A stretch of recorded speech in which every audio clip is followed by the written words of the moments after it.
Welcome to the Money Mentors Podcast. This podcast is for you. So if you have a retirement question you'd like us to address, reach out to us online anytime at matsonfinancial.com.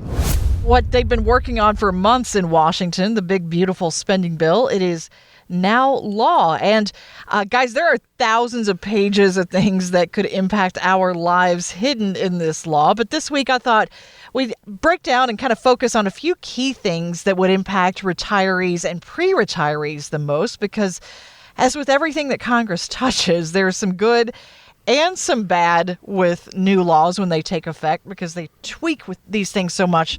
We've talked about a lot of these things over the last several months here, but I want to know, first of all, your thoughts. There's, number one, a senior deduction of up to $6,000 that slashes Social Security taxes. This sounds pretty good. Gary, you brought it up earlier.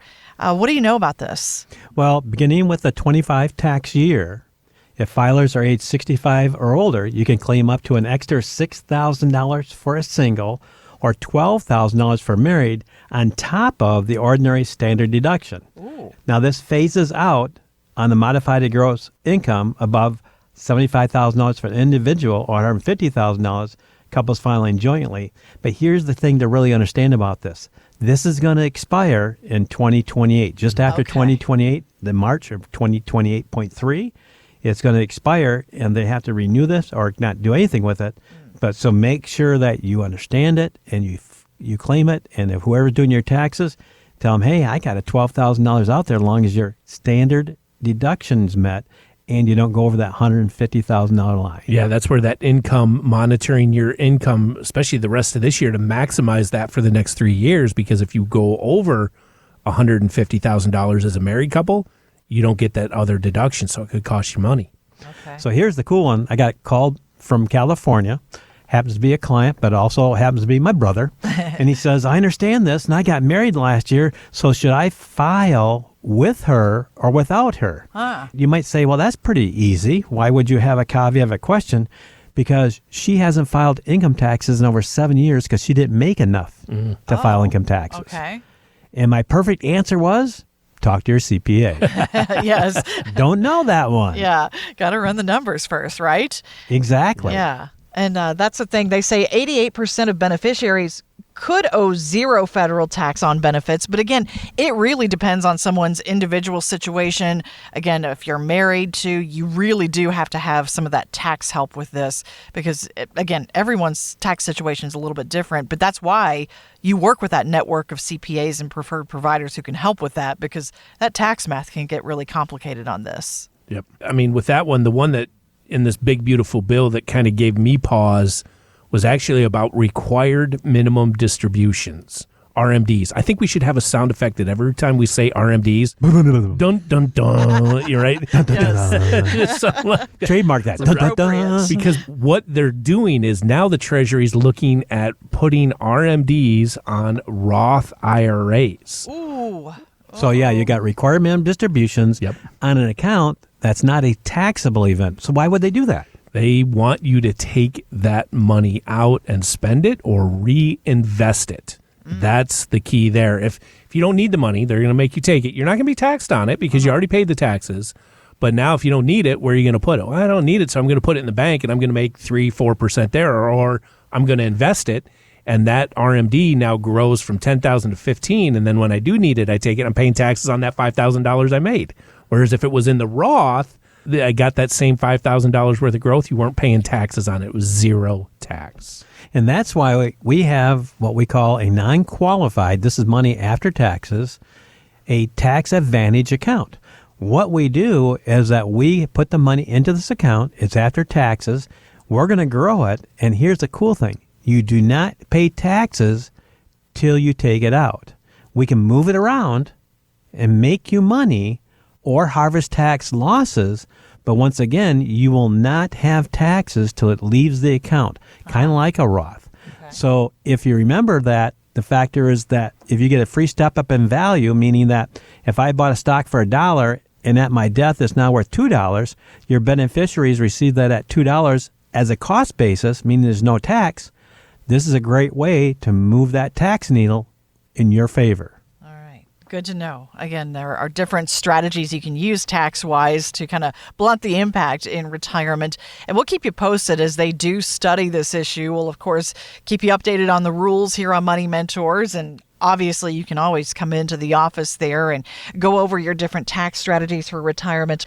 But next year in this big, beautiful bill, the estate tax exemption leaps to $15 million. Does that affect a lot of people that you work with, though?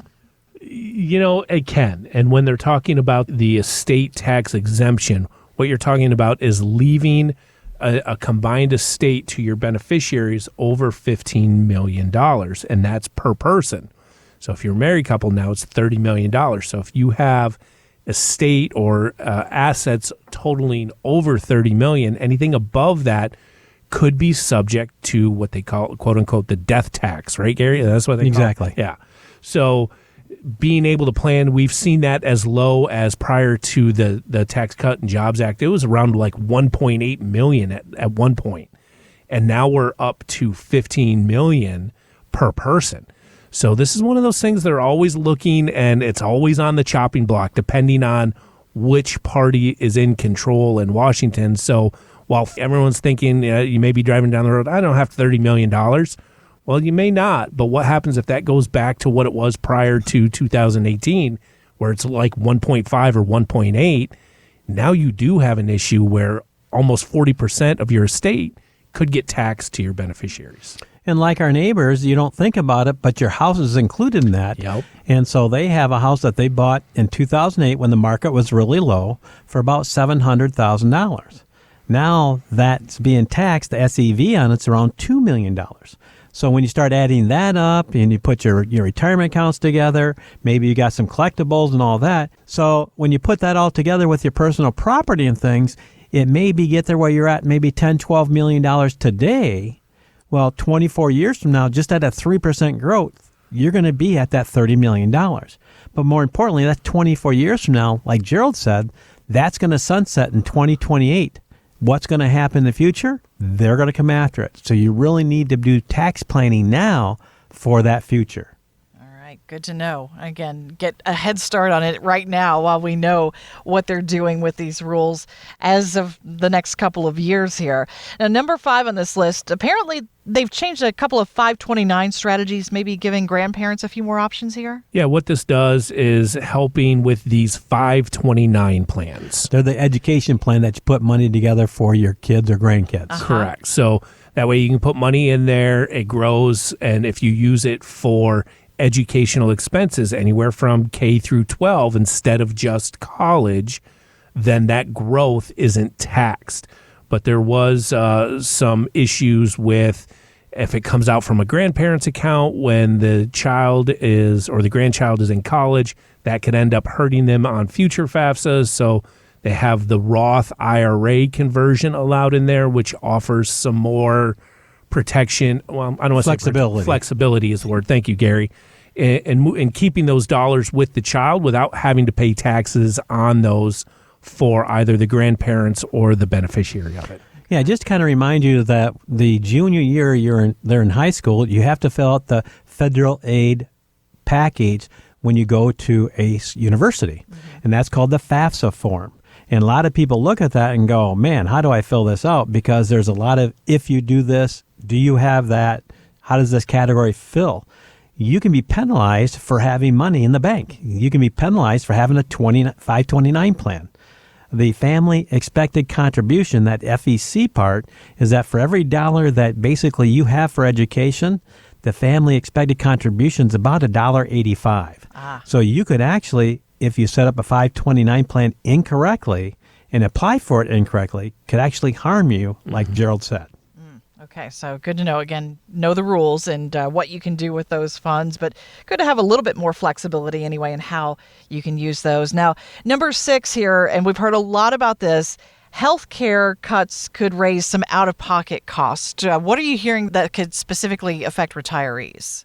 Well, a lot of this could be more towards those under 65, because I believe in my reading of what I've seen out there, and I haven't read all 1,200 or 1,500 pages. I can't even remember how many it was, but Medicare kind of avoided direct cuts, but they looked at Medicaid as well as the Affordable Care Act subsidies. So that is that marketplace insurance. So if you retire before age 65 and you need health care, obviously, so you get something on the marketplace, well, there's subsidies depending on what your income level is that the government will give you to offset what those health care premiums are.